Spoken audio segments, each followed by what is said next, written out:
살면서 누구나 한 번쯤 부자로 사는 꿈을 꾸잖아요. 네. 고급 주택에 살면서 스포츠카를 타고 여행 다니는 그런 삶 말이죠. 네, 그래서인지 일확천금의 희망을 품고 많은 분들이 복권을 사지 않나 싶은데요. 오늘 생각연구소에서는 복권과 관련된 우리의 심리에 대해 알아보겠습니다. 연세대학교 심리학과 이동기 교수와 함께합니다. 어서 오세요. 네, 안녕하세요. 네, 흔히들 그러니까 돼지 꿈이나 조상님 꿈 꾸면은 이 복권을 산다고 하는데 맞아요. 혹시 교수님도 복권 사시는 편인가요? 생각보다 저는 주변 머리가 없어 그런지 몰라도 네. 저는 한 장도 사본 적이 없어요. 한 장도요? 네. 그래요. 지금까지 단 한 번도요. 네, 생각보다 이렇게 제가 확률에 많이 의존하는 거 봐요. 예. 방금 확률 말씀을 하셨는데 혹시 복권 1등에 당첨될 확률이 얼마나 되는지 아시나요? 글쎄요, 저기 벼락 맞아 죽을 확률이라고 또 보통 맞아요, 그렇게 맞아요. 얘기를 하는데요. 814만 분의 1의 확률이라고 합니다. 진짜 어휴. 말씀대로 벼락 맞아 죽을 확률보다 높은 건데요. 네. 그런데 이 복권 왜 이렇게 사람들이 자꾸 열광하게 되는 걸까요? 이게 사실 생각보다 이게 당첨 확률이 낮잖아요. 지금 네. 말씀하신 것처럼. 일반적으로 사람들은 그래도 합리적으로 판단하려고 하는 경향이 있어요. 저희가 하는 얘기가 기대 효용 이론에 입각한다 이런 얘기인데 뭐냐면은 어떤 사건이 일어날 확률에다가 실제로 저희가 얻을 수 있는 이득을 곱해서 그 기대값을 만든다는 거죠. 네. 근데 때로는 사람들이 이렇게 합리적으로 결정하지만은 않는데요. 오. 특히 복권 관련돼서 그런 것 같은데요. 흔히 쉽게 말해서 대박 심리, 그러니까 이 대박을 기대하는 심리 이런 것들 왠지 때문에 이번에 그런 내가 거죠. 당첨될 것 같은 그런 심리요. 네, 그런데 이게 특히 뭐냐면 비교를 해보는 거죠. 로또를 구입해가지고 당첨되면 엄청난 그걸 받게 되잖아요. 네. 근데 그걸 사지 않았을 때는 0원이죠. 이 두 개를 비교해 보면 잠깐의 조그마한 돈을 투자해갖고 상당히 대박을 기대해보는 거. 예. 이거를 크게 이렇게 대비해서 느끼나 봐요.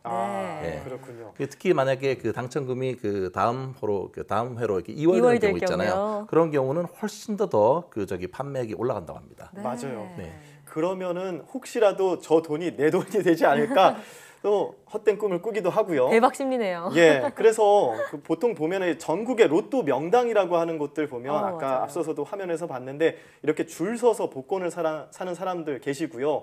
이렇게 지방에서 멀리 맞아요. 전국 방방곡곡을 돌아다니면서 로또 명당을 찾아다니는 분들. 공을 들이는 거잖아요. 뭔가 이렇게 내가 공을 들여가지고 하면 내가 당첨되는 거 아닐까 하는 심리도 있단 말이에요.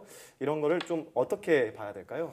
되게 부지런한 분들이 많으신 것 같은데요. 네. 정말 부지런하신 것 저희가 같아요. 이제 그래서 하는 얘기가 이거를 통제력의 착각 또는 통제의 환상이라고 네. 불리는 건데요. 아. 이게 하버드대학 심리학자인 앨런 랭어라고 하는 사람이 네. 사람들은 생각보다 자신이 현실적으로는 실제 통제할 수 없는 일들, 예를 네. 들어서 아주 낮은 확률의 그 복권에 당첨되는 것 같은 거, 예. 이런 거에도 뭔가 내가 노력을 하면 그거를 할 수 있을 것이다. 이렇게 통제력이 있다고 착각을 하는 경우가 많대요. 확률마저도 나의 통제력 안에 있을 것이다. 그렇죠. 그러니까 1등 당첨이 많이 됐던 그런 곳을 전국으로 돌아다니면서 차 타는다든지 예. 또 어떤 분들은 당첨 번호에 대해서 뭔가 비밀이 있지 않을까 이걸 계속해서 이거를 하는데 연구하시고요. 예. 연구하는데 사실 별로 이렇게 도움이 안 됩니다. 그렇죠. 그래서 좀 내가 어느 정도 통제를 할 수 있는 나의 선택에 관여를 할 수 있는 것들 하면은 떠오르는 복권이 바로 로또입니다. 네네. 로또는 자기가 직접 복권을 번호를 직접 고를 수가 있잖아요. 이런 부분이 심리적으로 미치는 영향도 있을 것 같은데요. 예, 이게 로또가 특히 보면 이게 이제 로또의 최고 당첨금이라고 하는 건 얼마나 팔렸느냐의 함수이거든요. 네. 그러니까 많이 팔리면 엄청나게 높은 그 당첨금을 받을 수가 있고요. 네. 이걸 정식 명칭은 온라인 연합 복권이라고 하네요. 아, 예, 본인이 직접 번호를 고르는데 지금 국내에서는 1부터 45까지 숫자 중에서 자기가 원하는 6자리 숫자를 네. 고르게 되어 있고요. 그래서 소위 말해서 이거를 645 방식 이렇게 얘기를 한다고 하는데요. 네. 이 중에서 특히 이제 재밌는 게 자기가 직접 숫자를 6개를 고르는 거잖아요. 네. 생일일 수도 있고 여러 가지 고를 수 있는데 네. 이걸 하면 아까 말씀드렸던 통제 환상에 딱 걸리는 거예요. 내가 고르니까 뭔가 나는 촉이 있을 거야 이렇게 생각해서 실제로는 내가 영향을 줄 수 없는 것임에도 불구하고 맞아요. 내가 뭔가 다르게 좋은 결과를 낼 수 있다 이렇게 통제력을 착각하는 거죠. 네. 예. 지금 방송 보시면서도 본인들 경험담이 있을 거예요. 맞아요. 시청자분들도. 그래서 맞아 나도 그랬었어 생각하실 텐데 사실 월요일에 이 복권을 사서 주말에 확인을 하는 그 재미, 일주일 동안에 기다려지는 이 재미도 하나의 긍정적인 효과가 있지 않을까 하는 생각도 해보게 돼요. 그렇죠. 뭔가 일주일에 뭔가 기다릴 게 있으니까요. 네. 게다가 또 이제 이게 당첨됐을 때 그 돈을 어떻게 사용할 것인가 이런 것들을 생각하면 소소한 어떤 행복에 관한 행복한 느낌이 계속 이어질 수가 있겠죠. 네. 또 어떤 분들이 이렇게 생각하시더라고요. 뭐 이렇게 당첨되면 좋지만 또 아니라고 하더라도 뭐 보리유수를 돕는다든지 뭔가 그런 데 사용되지 않겠나 이렇게 이 생각하니까 금액이요? 긍정적인 순기능이 있는 거죠. 맞아요. 네, 그렇군요. 네, 그래서 좀 복권에 당첨된 분들 얘기를 해보면요. 1등에 당첨된 분들 되게 행복하게 살 것 같은데 막상 소식을 들어보면 막 파산을 했다거나 불행한 삶을 살기도 하더라고요. 그러니까 아직 뭐 뭘까요? 당첨이 안 돼봐서 잘 모르겠는데요. 최근에 미국 그 뉴욕대 로스쿨의 조사에 의하면 예. 실제로 복권 1등 당첨자의 3분의 1이 파산에 이르렀답니다. 3분의 1이나요? 예, 3명 중에 1명 그렇다는 네. 거죠. 이게 왜 그러냐면 이게 이제 갑자기 재산이 너무 많이 불어나게 되면 사람들이 이렇게 합리적으로 생각하기가 쉽지가 않아요. 고가의 주택을 구매한다든지 덜컥 사버리고요. 또는 뭐 자기가 좋아하는 고급 스포츠카를 산다든지 네. 이런 식으로 하고 또 주변에 이제 사람들의 말에 혹해서 뭔가 투자를 많이 하게 된대요. 네. 예, 그러다가 사실 파산에 이르는 그런 경우가 꽤 많이 있다고 합니다. 네. 네. 그러니까 이제 돈을 잘 관리하는 그런 능력이 중요한데 3명 중에 1명이 불행하다면 나머지 2명은 행복하게 사는지는 모르겠지만 이 복권에 당첨되기 전과 후에 사람들과의 관계도 좀 달라질 것 같습니다. 네. 어쩌면 그 저 경제적인 측면뿐만 아니라 대인 관계적인 측면에서 훨씬 더 영향이 여러 가지 있겠죠. 문제가 많이 있을 수가 네. 있다고 예. 합니다. 왜냐하면 이게 이제 복권 당첨되게 되면 주변에서 돈 좀 나눠줘라, 그다음 내가 뭘 하는데 좀 투자를 해라 네. 이런 요구가 많고 또 실제 기부금 같은 거를 여러 단체에서 요구를 할 때도 많고요. 네. 만약에 이제 같이 사는 그 사람이 있다고 하더라도 이렇게 돈이 많아지고 나면 내가 저 사람하고 이렇게 같이 살아야 되나 뭔가 눈에 안 차는 느낌이 들면서 아이고. 네. 불화가 생기고 네. 실제로 헤어지는 경우도 꽤 있다고 하네요. 가장 나쁜 영향이네요. 네. 예. 이렇게 당첨이 된다고 해서 마냥 좋은 것만은 아닌데 그래도 이 당첨 심리를 이용하려는 분야도 있죠. 유통업계입니다. 네네네. 이런 마케팅에 활용하는데 은근히 효과를 톡톡히 보고 있다고요. 실제로 그 저기 경품 당첨이라든지 또는 그 이벤트 당첨 이런 거 있잖아요.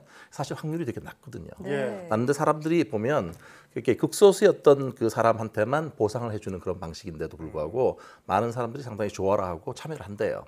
근데 그 이유가 소비자 입장에서 보면은 이미 상품은 구매했잖아요. 네. 상품 뭐 구매를 했고 그다음에 거기에서 더해서 뭔가 경품까지 경품 주고. 그 확률이 있다면 네. 일종의 부가적인 이득이 있다. 아, 그러니까 한 번 해서 두 가지를 얻을 수 있다. 네. 이런 생각을 하는가 봐요. 예. 그렇군요. 그렇군요. 그런데 이게 참 이 심리를 이용하는 게 재미있는 게 꽝도요. 그냥 꽝이라고 안 하고요. 꽝 다음 기회. 다음 기회를 꼭 이렇게 붙여놔서 네. 기대를 하게 만들어요. 실제로 어떤 식당에서는 그런 것도 있대요. 예. 어떤 식당이 있냐면 굉장히 많은 양의 음식을 아주 짧은 시간, 제한 시간 안에 그걸 다 먹으면 공짜. 오. 일종의 도전 음식 예. 이런 건데요. 네. 생각보다 많은 사람들이 자기 능력을 과대평가한대요. 다 먹을 수 그래가지고 있겠다. 다 먹을 수 있다 나는 네. 나는 다르다. 이렇게 하고 또 하나는 거기다가 공짜로 뭔가를 준다고 하니까 음식값을 맞아요. 안 내준다고 하니까 사실 지원자가 줄을 서 있다고 하네요. 어. 예. 뭐든지 이제 적당한 선이 중요한 건데 네. 이런 선을 지키기 위해서 어떤 노력을 하면 좋을까요? 그게 사실 쉽지는 않아요. 뭔가 이렇게 왜 조절되기가 쉽지는 않은데 첫 번째는 아까 말씀드린 것처럼 이 통제력의 환상이 있을 수 있다는 거. 예. 네. 나는 다르다, 나는 할 수 있다 이런 생각에서 좀 벗어나야 되겠고요. 예. 만약에 복권을 구입하신다면 저는 취미로 조금씩 그렇게 하는 게 좋겠습니다. 네. 예. 또 하나는 이제 성격 특성상 어떤 분들은 되게 충동적이거나 뭔가 몰두하는 분들 있잖아요. 일종의 올인하는 스타일. 네. 근데 이런 분들은 사실 복권 자체를 멀리 하시는 게 좋습니다. 예. 아무래도 중독될 가능성이 많이 있으니까요. 그렇겠죠. 또 하나는 이제 기억할 건 뭔가 이게 자기 노력으로 뭔가를 성과를 이뤄냈을 때 그것 자체가 그 돈이라든지 경제적인 측면에서만 플러스가 있는 게 아니라 오히려 자기 자신이 뭔가를 해냈다라고 하는 그 어떤 자기 효능감, 네. 이 자존감 이런 것들이 증가하는 것이 대단히 중요해요. 그래서 일종의 내 땀이 내 양식이다. 이런 네. 생각으로 자기가 노력해서 얻는 것 결과가 돼서 그걸 좋게 생각하는 게 좋겠습니다. 그것이 더 중요하다 네. 말씀인데 예. 이 복권을 살 때 구매할 때 유의할 점에 대해서 말씀을 해주셨는데요. 사실 이 복권으로 할 수 있는 일들보다 복권 값으로 할 수 있는 작은 일들에 더 큰 가치를 두시는 건 어떨까 싶습니다. 네. 지금까지 생각연구소 연세대학교 심리학과 이동기 교수와 함께했습니다. 오늘 말씀 고맙습니다. 네, 감사합니다.